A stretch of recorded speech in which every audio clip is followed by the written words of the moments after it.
There is a box in every crafter's home that is filled with old, unfinished projects and stuff you thrifted in the hopes of upcycling. That becomes abandoned. That becomes forgotten. Well, this is the series that tackles that forgotten box. This is the Style Pile.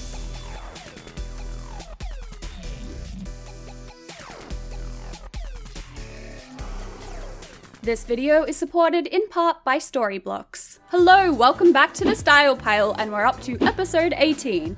And somehow my Style Pile has only grown bigger, which means I definitely need to start making these videos more frequently and stop buying new stuff to add to the pile. Anyway, I'd like to introduce you all to a new component of my Style Pile. Let's be real, Style Pile is just a euphemistic term for hoarding problem at this point. Yes, it's a third box. So this third box is entirely scraps, old worn out clothes, and unwanted projects. So for the last 6 months or so, I've been saving every single bit of scrap fabric from other projects, either from when I'm upcycling things, like this is the bottom of the t-shirt that I cut off in episode 16, or when I'm making clothes from scratch, and there's curvy bits in the pattern. Like this fabric here is some scraps left over from making a pair of pants. I also throw things in here when I make something ridiculous for Make Thrift Buy that I'm never going to wear. Does anybody recognize this particular one?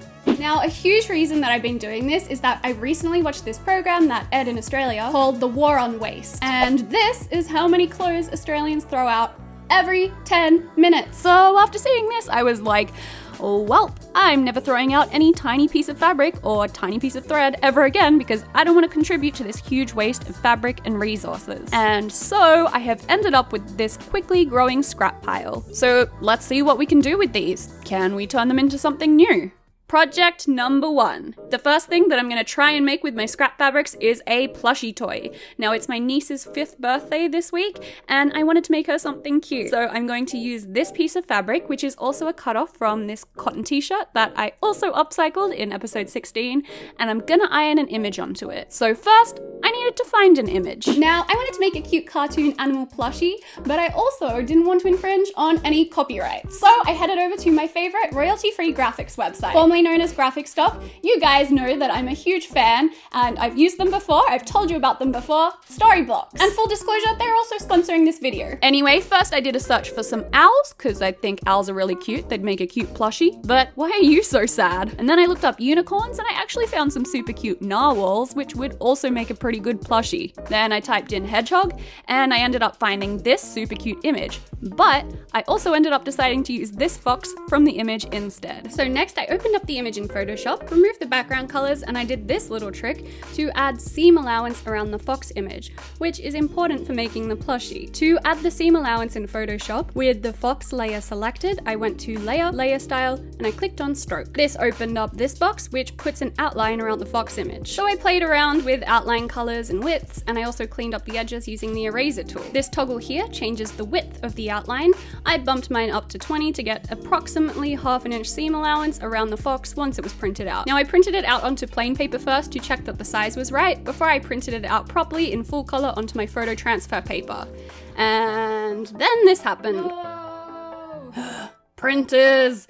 I swear it's the one technology that's never really improved since I was a kid. Anyway, this slightly damaged the very expensive photo transfer paper that I was trying to print on, but I didn't want it to go to waste, so I put the paper through for a second attempt, and we finally got there. Now, for the transfer paper, I'm using Leslie Riley's Tap, which is honestly the best transfer paper I've ever used, especially if you're making something like a plushie. That's because when you iron it onto the fabric, the image actually sets itself into the fabric, instead of just being stuck on top of the fabric in a plasticky way like other transfers I've used. I'll show you a close-up at the end of this tutorial and you'll see what I mean. So I cut the fox out with scissors, and then I followed the instructions in the transfer paper kit to set the image into the fabric.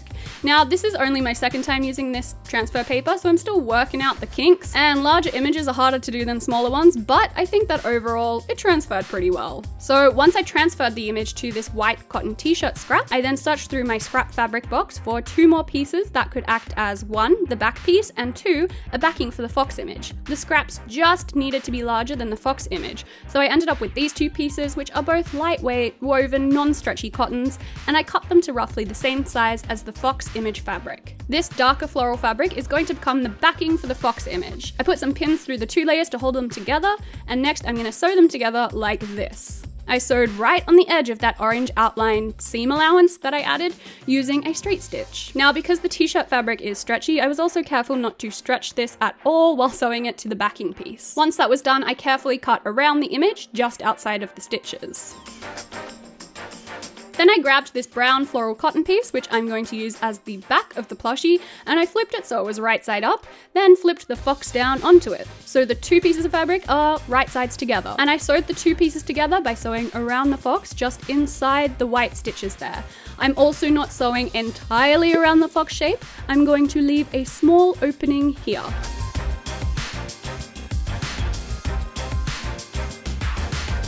Then I cut off all that excess backing fabric by cutting around the fox shape just outside of those two lines of stitching, and those offcuts went right back into the scrap pile. Then, through the small opening, I turned the fox the right way around. I also used a pair of scissors to help me push out the more difficult corners. And now we have a very deflated looking fox plushie ready to be stuffed. Now, because I'm using all scrap fabrics for this project, instead of using something like polyfill, I'm going to use scrap fabrics to fill it. So this is where all my teeniest, tiniest fabric scraps get their chance to shine. A lot of these are offcuts from when I use my overlocker or cut threads off of my sewing machine. However, I didn't think that even all of these scraps would be enough to fill the fox, so I also chopped up some larger fabric scraps like this by folding them up and then chopping them into bits with scissors. I also tried cutting strips with my rotary cutter, just like a master chef slicing up some vegetables. And that worked, but it was a little bit more dangerous, so please be careful if you try this method. Anyway, then I used all this shredded fabric to stuff the fox through that little gap in its side. And yeah, this pile of scraps looks like more than enough to fill the fox, right? Well, I actually needed even more than this. So I cut up a lot more larger scraps to fill it. Once it was filled, I hand sewed up the small hole in the side, and it was done. Oh, and before I show you the final project, I wanted to show you how well this transfer paper goes in the fabric. See how it's really a part of the fabric, not just stuck on top or plasticky looking like most fabric transfers can be? Anyway, this is what it looks like when it's all finished. So that was a really simple way of making a cute plushy toy, but if you scaled it up, this method could also be used to make something like a pillow as well. The only new thing that you need in this project is transfer paper. Everything else is made from your old scraps.